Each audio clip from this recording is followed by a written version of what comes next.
നിഷ്പക്ഷരായ സാധാ മനുഷ്യർക്ക് മുന്നിൽ ഈ സർക്കാരിനെ കുറ്റം പറയുവാനുള്ള ചോദ്യവുമായി ചെല്ലുന്നവരോട് അവർ ചില ചോദ്യങ്ങൾ തിരിച്ചു ചോദിക്കും. ഇങ്ങനെ, എന്തുകൊണ്ടാണ് ഭരണം മാറണമെന്ന് പറഞ്ഞാൽ എന്തുകൊണ്ടിട്ടാണ് ഭരണം മാറണമെന്ന് നിങ്ങൾ പറഞ്ഞത്? എനിക്കത് കേട്ടാൽ മതി. എന്താണ് ആരോപണങ്ങൾ? എന്താരോപണം? ഒരാരോപണം പറ. എത്ര ആരോപണത്തിന് ഹൈക്കോടതി പോയി ഈ പ്രതിപക്ഷ നേതാവ് ചവിറ്റുകൊട്ടെ വലിച്ചെറിഞ്ഞ ഒരെണ്ണം തെളിയിക്കാൻ പറ്റണ്ടേ ഇവർക്ക്? ഇതെന്താണ് ആരോപണം? ആരോപണം വേറെ ആരോപണം മാത്രമേ ഉള്ളൂ. നോണ പറയാൻ വേണ്ടി വാതോർക്കും ഇയാള്. അത് വേറെ ഒരു കാര്യമില്ല. ഒരു ഭരണമാറ്റത്തിന് ഒരു ആവശ്യമില്ല. നിലവിൽ എല്ലാവർക്കും നല്ല സമാധാനത്തിൽ പോകണ്ടല്ല. ഒരു വർഗീയതയില്ല, ഒരു പ്രശ്നങ്ങളില്ല, ഒരു വികസനം മുരടിപ്പേ ഇല്ല. പിന്നെന്തിനും ഭരണമാറ്റം വേണം? ഇവർ എന്ത് ചെയ്യുന്ന പറഞ്ഞാൽ എന്താ ഒരു ഉദ്ദേശിക്കുന്നത്? എനിക്ക് മനസ്സിലാവുള്ള. തുടരണം. ഇത് തുടർന്നാലേ കേരളം വളരുള്ളൂ. ഇവര് വന്നിട്ട് കേരളം വളരൂല.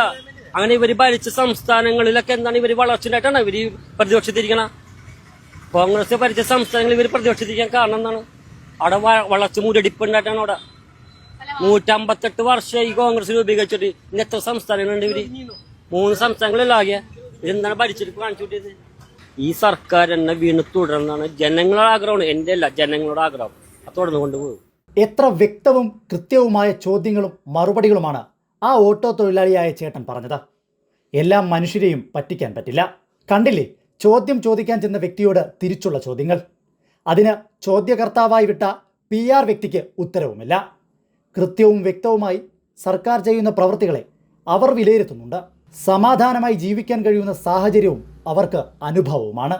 ഈ സത്യാവസ്ഥയെ മറികടക്കാനാണ് നുണങ്ങൾ കൊണ്ടുള്ള കൂമ്പാരം കെട്ടിപ്പടുക്കുന്നത്.